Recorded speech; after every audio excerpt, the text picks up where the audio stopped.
The Galactic Council had long classified water at 100 degrees Celsius as a Class 3 hazardous substance. Most species across the known universe had evolved on temperate worlds, where liquid water existed in a narrow band of temperatures. When it transformed to steam, it became something alien, a substance that could strip flesh from bone, melt sensitive membranes, and cause excruciating pain. Captain Vex of the stellar exploration vessel Horizon shook his head as he watched the recording for the third time. The surveillance drone had captured footage of a human settlement on the newly discovered Earth. The images were disturbing, to say the least. "Play it again," he ordered his science officer, Drell. The holographic display flickered, showing the interior of a human dwelling. A female human stood before a container filled with boiling water, clouds of steam rising around her. Instead of fleeing in terror, she was lowering herself into it, voluntarily. "This can't be right," Vex muttered. No sentient species would willingly immerse themselves in boiling dihydrogen monoxide. Drell's 4 eyes blinked in sequence, a sign of his discomfort.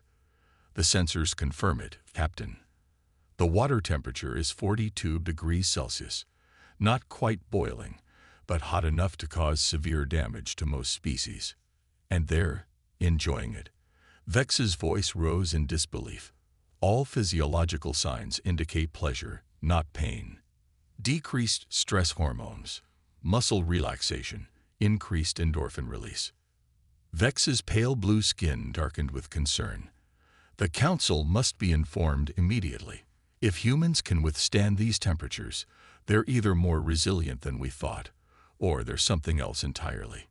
The ship's communication specialist, Tara, turned from her console.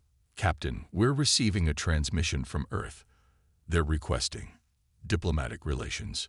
Vex stared at the image frozen on the screen, a human emerging from the steaming water, pink-skinned and smiling. Not screaming, not dying, just relaxing. "Accept the transmission," he said quietly, "and update the species threat assessment to level 8. Because any species that could bathe in what the rest of the galaxy considered a lethal substance was not to be underestimated." As the transmission connected, the face of a human appeared on screen. "Greetings from Earth," the human said with a smile. "We've detected your presence in our orbit. Would you like to come down for a visit? We could offer you a hot bath." Vex felt his blood run cold. The human delegation arrived aboard the Horizon with surprising calm, seemingly unimpressed by the advanced technology surrounding them. Ambassador Jack Miller, the lead human representative, smiled broadly as he extended a hand toward Captain Vex. "We understand there's been some confusion about our bathing habits," Jack said, his expression warm and open. Vex kept his distance, mandibles clicking nervously. "Confusion is an understatement, Ambassador. Our surveillance shows your people willingly submitting to temperatures that would kill most species in the known galaxy." Jack laughed, a sound that made several crew members flinch. "Hot springs have been part of human culture for thousands of years. The heat relaxes our muscles, improves circulation. Some of our people even add minerals and scented oils to enhance the experience." Science Officer Drell approached cautiously, scanning device in hand. "Your epidermis shows signs of remarkable heat resistance. May I?" He gestured toward Jack's arm. "Be my guest," Jack replied, rolling up his sleeve. Drell pressed the scanner against Jack's skin, and the readings made him step back in shock. "Captain, the human's cellular structure is extraordinary. Their skin can withstand temperatures up to 45 degrees Celsius without permanent damage. And that's just our outer layer," Jack added. "Our core body temperature naturally runs at 37 degrees. A murmur ran through the bridge crew. Most species in the Council maintained body temperatures between 20 and 30 degrees. Anything higher was considered feverish and dangerous. "This explains the conflicting readings," Drell said, excitement overcoming his fear. "Humans live in a perpetual state that would be considered severe fever in most species." Captain Vex's antennae twitched nervously. Ambassador, you must understand our concern. Your physiological capabilities represent a significant advantage. Jack's smile faded slightly. Captain, we've come in peace. We're not looking for advantages or conflicts. In fact, we'd like to extend an invitation, a delegation from your crew to visit Earth, specifically to experience one of our hot springs under controlled conditions, with appropriate safety measures, of course. Vex exchanged glances with his senior officers. The proposal was unprecedented and risky, but the potential scientific and diplomatic benefits were undeniable. I volunteer, said Medical Officer Lona, stepping forward. With adaptive insulation here, I believe I can safely observe this phenomenon. Jack nodded appreciatively. Excellent. And Captain, he paused, his expression becoming serious. There's something else you should know about humans and temperature. Yes, Vex asked, suddenly wary. The hot water is just the beginning. Wait until you see what we do with fire. Medical Officer Lona had never felt so vulnerable. Despite the protective gear encasing her slender body, the human facility, what they called a spa, filled her with dread. All around, humans lounged in various pools of steaming water, their skin flushed red from the heat, expression serene. The temperature is regulated carefully, explained Dr. Anna Reed, the human scientist accompanying her. This pool is 38 degrees, mild by our standards. Luma's scanner confirmed the reading, but her instincts screamed danger. And humans expose themselves to this, voluntarily. For recreation, for relaxation, health benefits, social interaction, Anna replied. Some cultures have been doing this for thousands of years. Japanese onsen, Roman baths, Finnish saunas. Saunas. Loma interrupted, the unfamiliar word triggering her translator to search for context. Anna's eyes brightened. Oh, you have to see this. Follow me. They moved through the facility to a wooden room where the air itself seemed to shimmer with heat. Inside, humans sat on tiered benches, their bodies glistening with sweat. A male human poured water over heated stones, creating a cloud of steam that sent the temperature soaring. Loma's protective suit immediately displayed warning signals. This air temperature is 85 degrees Celsius, she gasped. Yes, a good sauna should be between 80 and 100 degrees, Anna confirmed casually. We don't stay in for more than 15 to 20 minutes, of course. Loma backed away, horrified and fascinated. Your species voluntarily enters an environment hot enough to cook protein.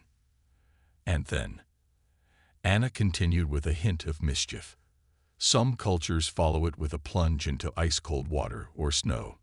The medical officer's recording device nearly slipped from her grasp. Temperature shock of that magnitude would kill most sentient beings. For us, it's invigorating. Improves circulation, releases endorphins. Meanwhile, aboard the Horizon, Captain Vex and Ambassador Jack were engaged in their own revealing conversation. Your adaptation to extreme temperatures is remarkable, Vex admitted. But surely you have environmental limitations. Jack nodded thoughtfully. Of course, humans have settled in environments ranging from -50 to +50 degrees Celsius on our planet. Beyond that, we need technology to survive. That range alone exceeds the tolerance of every council species combined, Vex noted with unease. Jack smiled. Temperature is just one variable. Every species has its advantages. The Merlani can breathe underwater. The Vrex can see ultraviolet light. True, Vex conceded, but few adaptations have such military implications. Jack's expression grew serious. Is that what concerns the Council? That we're heat-resistant potential warriors? Before Vex could answer, his communication panel chimed. Captain, came Luma's voice. You need to see this transmission immediately. The screen displayed Luma standing outside a new facility. Behind her, humans were gathering around an open fire, cooking food and laughing. They don't just tolerate heat, Lona reported, her voice trembling. They've mastered it. They've built their civilization around controlling fire. Jack looked at the stunned expression on Vex's face. "We thought everyone did," he said simply. The emergency session of the Galactic Council buzzed with anxious chatter. Representatives from 17 spacefaring civilizations gathered in the Great Chamber, their attention fixed on the central hologram displaying footage from Earth. "Observe," said Councillor Mrav, pointing a tentacle at the image of humans tending a blazing fire, cooking meat directly over flames. They manipulate fire with their bare appendages, using primitive tools. They intentionally burn organic matter for sustenance. "Not just sustenance," added Captain Vex, who had been invited to present his findings. "They use controlled combustion for warmth, light, industry, transportation, even recreation." A ripple of discomfort passed through the assembly. "Most troubling," continued Vex, "is their relationship with steam. While we use contained plasma and gravitic drives, humans harnessed the power of boiling water to drive their industrial revolution. They channeled pressurized steam to power machinery centuries before achieving spaceflight. The Kalani representative, a crystalline being highly sensitive to temperature changes, vibrated with distress. Are we to understand that these humans built their civilization on their ability to withstand conditions fatal to most sentient life?" "Yes and no," came a calm voice from the chamber entrance.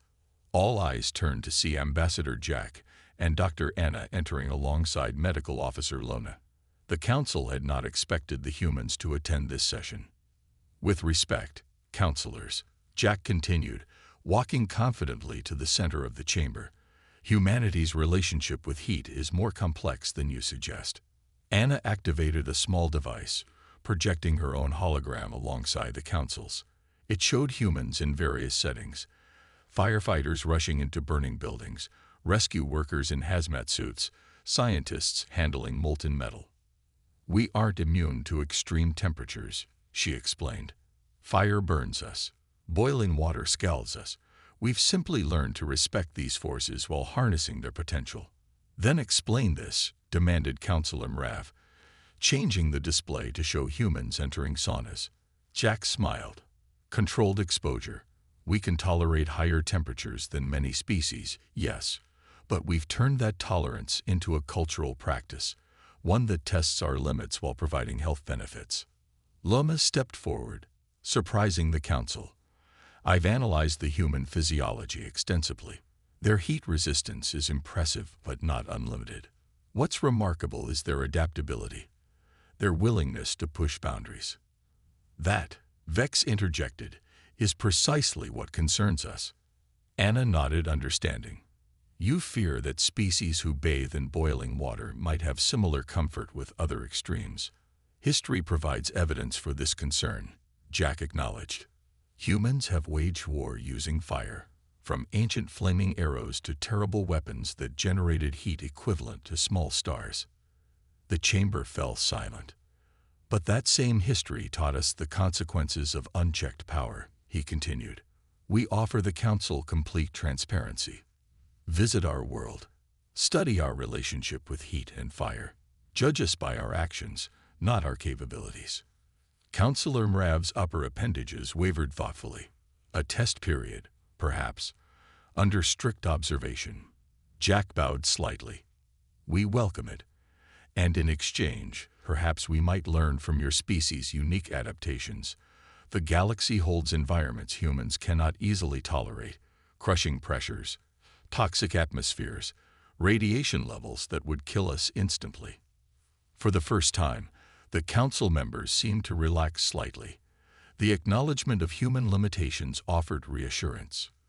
"We are not invulnerable," Jack emphasized, "just differently adapted, and eager to share knowledge rather than inspire fear."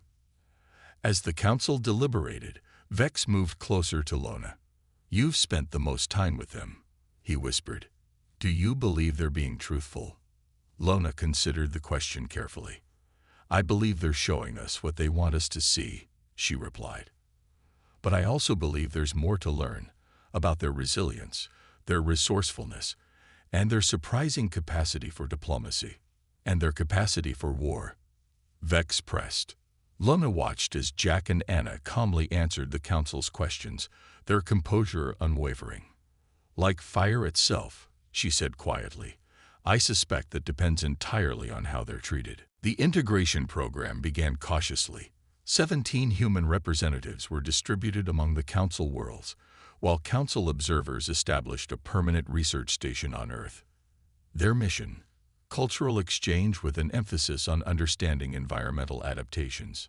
Tom Parker, a geologist specializing in extreme environments, found himself assigned to Merlani, a water world with surface temperatures rarely exceeding 18 degrees Celsius. His host, Director Kelp, watched with fascination as Tom performed his morning routine. "You heat water just to cleanse yourself?" Kelp asked, observing from a respectful distance as Tom showered. "Hot water helps remove oils and opens pores," Tom explained, adjusting the temperature to 40 degrees. "Plus, it just feels good." Kelp's gill slits pulsed with interest. "Our species finds such temperatures deeply uncomfortable, yet your discomfort seems to come from cold water instead." "Generally, yes," Tom agreed, stepping out and reaching for a towel. "Though there are exceptions. Some humans practice cold plunges, immersion in ice water for health benefits." Kelp's translucent skin flushed, indicating surprise. "You seek out temperature extremes in both directions. For pleasure?" Tom laughed. "You make it sound stranger than it is." Meanwhile, on the volcanic council world Taraxis, Dr. Anna Reed was making discoveries of her own. The native Taraxians, insectoid beings with remarkable heat-shielding exoskeletons, had built their civilization within the caldera of active volcanoes, using geothermal energy directly. "Your protective gear is impressive," chittered Chief Engineer Vrak, examining Anna's heat-resistant suit, "but surely limiting." Anna nodded, perspiration beading on her forehead despite the suit's cooling systems. The ambient temperature in the Taraxian Engineering Center was 130 degrees Celsius, well beyond human tolerance. "We can create technology to survive here briefly," she acknowledged, "but your natural adaptations far exceed ours in this environment." Vrak's mandibles clicked thoughtfully. "Yet your species accomplishes much without our heat resistance. You manipulate plasma, harness nuclear fusion, create artificial environments in space. Different evolutionary paths, different strengths," Anna replied, studying the elegant simplicity of the Taraxian geothermal taps that drew energy directly from magma chambers. "This is why exchange benefits us both." Back on Earth, council scientists were having revelations of their own. Science Officer Drell had organized an Earth-wide survey of human temperature-related practices, from Scandinavian sauna traditions to Tibetan Tummo meditation, where practitioners raise their body temperatures in freezing conditions. "It's not just physiological," he reported to Captain Vex during their weekly communication. "Humans have developed cultural rituals around temperature extremes. They've turned a survival adaptation into spiritual and social practices." Vex's antennae twitched with interest, and their technological applications. "Even more impressive," Drell admitted. "They're showing us their steel mills, where they work with molten metal at 1600 degrees. Their space re-entry vehicles that withstand temperatures that would vaporize our hulls." "Should we be concerned?" Vex asked. Drell paused. "I was at first, but then I observed something fascinating. At a demonstration of firefighting techniques, I watched humans rush into a burning building to save others, not just fellow humans, but animals, even plants. They risk exposure to deadly heat not for advantage, but for protection." Vex considered this. "You're suggesting their heat resistance has shaped their ethics." "I'm suggesting," Drell replied carefully, "that a species that evolved alongside fire learned something fundamental about both creation and destruction, and the responsibility that comes with controlling either." In the council chambers, these reports were compiled and analyzed. The initial fear was giving way to something else: respect, curiosity, and the first tentative tendrils of trust. Counselor Mrav, reviewing the findings, turned to Ambassador Jack. Your species continues to surprise us, Ambassador. We feared conquerors and found teachers instead. Jack smiled. We still have much to learn ourselves, Counselor. Your species' adaptations to extreme pressures, radiation, and atmospheric conditions offer solutions to problems we've struggled with for centuries. An exchange, then, Mrav suggested. Your heat-resistant materials and techniques for our pressure stabilization and radiation deflection technologies. As they finalized the agreement, Jack looked out at the stars visible through the council chamber's transparent dome. Somewhere out there, humans were bathing in hot springs on distant worlds, introducing new species to the simple pleasure of warmth, while learning about adaptations they had never imagined possible. It wasn't the first contact scenario anyone had predicted, but it was working, 1 degree at a time. The Galactic University of Sciences on Proxima Centauri III buzzed with activity as students from 27 species gathered for the inaugural Extreme Adaptations Conference. 5 years had passed since first contact, and what began as a wary observation program had blossomed into the galaxy's most ambitious scientific collaboration. Professor Ben Adams, Earth's leading genophysiologist, adjusted the temperature controls in the lecture hall once more. The challenge of creating a comfortable environment for species with temperature tolerances ranging from -30 to +150 degrees Celsius had required engineering innovations unimaginable before first contact. The solution was surprisingly simple. Ben explained to his graduate assistant, a young Taraxian named Crick. Microenvironments rather than trying to make the entire room one temperature. Each seat in the auditorium was surrounded by a specialized field that maintained optimal conditions for its occupant while creating a gradient barrier to the neighboring seats. The technology, developed by a human Merlani Taraxian research team, had applications far beyond comfort. It was revolutionizing colonization efforts on marginal worlds throughout the galaxy. Professor, Crick chittered excitedly, compound eyes gleaming. The Vosic delegation has arrived with the thermal exchange prototype. Ven smiled.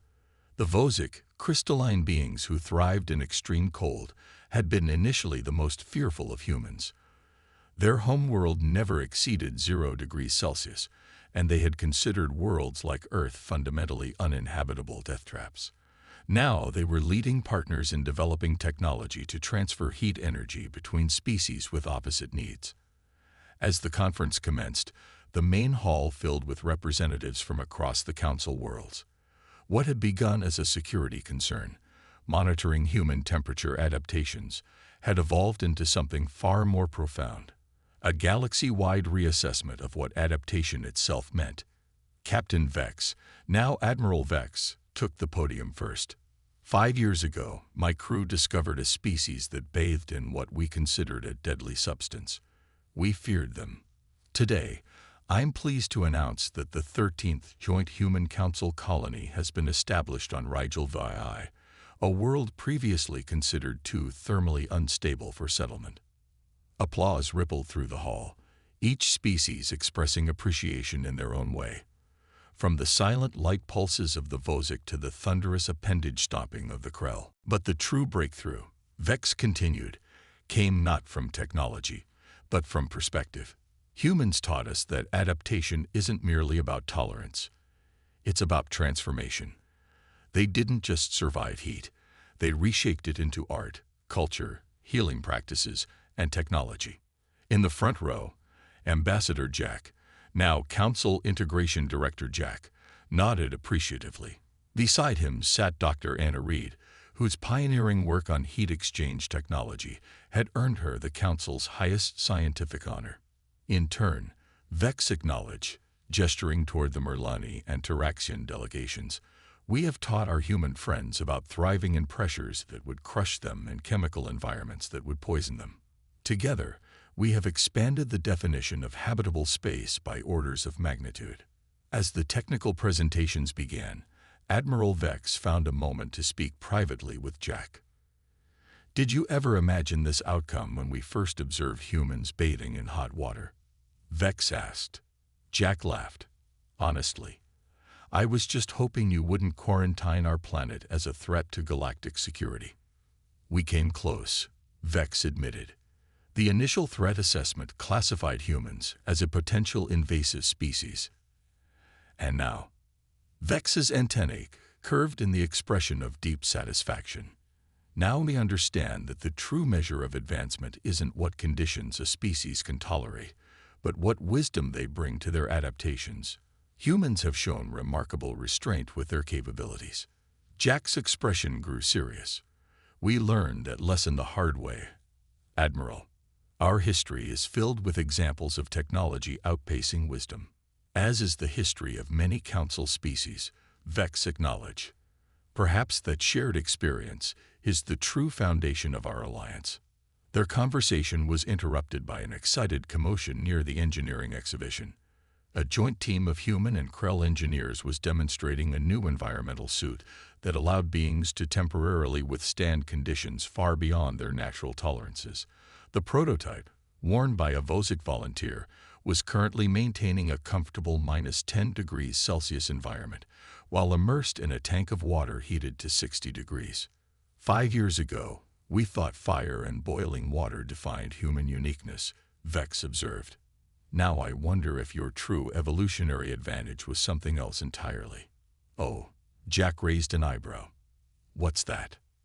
"Curiosity," Vex replied simply. "Most species fear what they cannot tolerate. Humans want to understand it, experience it, master it, even when it can harm them." Jack watched as the demonstration concluded to enthusiastic acclaim. "That curiosity nearly destroyed us more than once," he admitted. "But it also saved us, pushed us to the stars, and ultimately brought us here." Around them, the conference continued, a testament to how quickly fear could transform into collaboration when guided by mutual respect and shared purpose. And it had all begun with the simple human act of bathing in hot water. 10 years after first contact, the Galactic Council gathered for a historic occasion. The chamber, once divided by environmental barriers, now featured the integrated microclimate system that had become standard throughout Council space. Representatives from 32 species, including 5 newly discovered civilizations, assembled for the ceremony. At the center of the chamber stood the Adaptation Monument, a collaborative artwork created by artisans from every Council world. It depicted a spiral of figures, each representing a different species, emerging from their native environments to meet in a shared central space. Water, fire, crystal, gas, and a dozen other mediums flowed seamlessly into one another, defying traditional boundaries of matter and temperature. Grand Counselor Rita Martin, the first human to hold the position, approached the podium. Behind her stood the original contact team: Admiral Vex, Dr. Anna Reed, Director Jack Miller, and Medical Officer Lona, alongside representatives who had pioneered the integration programs on dozens of worlds. 20 years ago, by Earth reckoning, Rita began, her voice carried through translators to every attendee. Humanity launched our first interstellar probe. We hoped to find evidence that we were not alone in the universe. We feared we might never find it. She gestured to the assembled council. 10 years ago, we discovered we were not just not alone. We were late to the party. Appreciative laughter rippled through the chamber, each species expressing amusement in their unique way. Our introduction was unconventional. Rita continued with a smile. Not through official channels or carefully planned diplomatic missions, but through surveillance footage of humans doing something we considered perfectly ordinary: bathing in hot water. Admiral Vex's antennae twitched with remembered anxiety. "We thought we'd discovered heat-immune superbeings," he admitted, his translated voice carrying a note of embarrassment. "A potential threat to the established order." Rita nodded. A reasonable assumption, given the context. Most council species evolved in environments with narrow temperature bands. Boiling water was, to you, as dangerous as concentrated acid would be to us. She turned to the monument, where the human figure was depicted partially immersed in stylized flames, reaching outward to the other species. "What we discovered through this misunderstanding was far more valuable than any technology or resource. we discovered the true nature of adaptation itself, not merely as biological tolerance, but as cultural transformation. The chamber darkened slightly as holographic displays activated, showing scenes from across council space. A Merlini research team using human-inspired thermal suits to study deep volcanic vents. Human colonists adopting Terraxian architectural principles to build settlements in previously uninhabitable deserts. Vosic and human scientists working together at the new polar research station on Europa. In just 1 decade, Rita continued, cooperative adaptation research has expanded the habitable range of every council species by an average of 43%. Worlds once considered hostile to life are now thriving colonies. Technologies once developed for war are now deployed for exploration. The displays shifted to show the latest achievement, the launch of the first Council deep space vessel, Unity. Unlike previous ships that maintained a single environment for one dominant species, Unity integrated multiple environments, allowing its diverse crew to work in their native conditions while collaborating across previously insurmountable barriers. Today, we formalize what began with a misunderstanding. The adaptive protocols will ensure that each new species we encounter is evaluated not by what they can tolerate, but by what they can teach us. As Rita spoke, Admiral Vex moved to stand beside her. A decade earlier, such proximity would have required environmental safeguards. Now, thanks to the microclimate technology, they stood comfortably side by side despite their 20-degree temperature preference difference. When my crew first observed humans bathing in hot water, Vex addressed the assembly. We saw potential warriors, beings who could walk unharmed through environments that would kill us.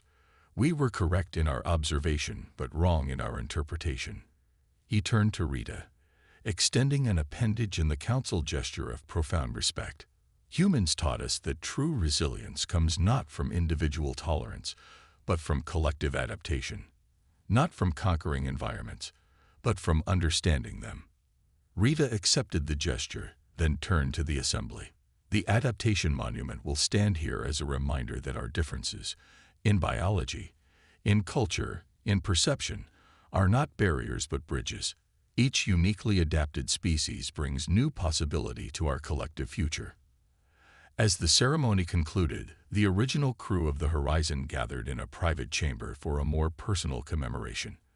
Admiral Vex, Medical Officer Lona, and Science Officer Drell sat with Jack, Anna, and Tom around a table holding a peculiar vessel. "Is that what I think it is?" Drell asked, pointing to the steaming container. Jack grinned. A traditional Japanese tea ceremony set, water heated to precisely 80 degrees Celsius, hot enough for proper tea brewing but adapted for Drell's comfort level. Anna carefully poured 6 cups, adjusting the temperature slightly for each recipient. Cooler for the council members, hotter for the humans. 10 years ago, this simple act would have seemed impossible, Lona observed, cautiously lifting her cup with protective gloves.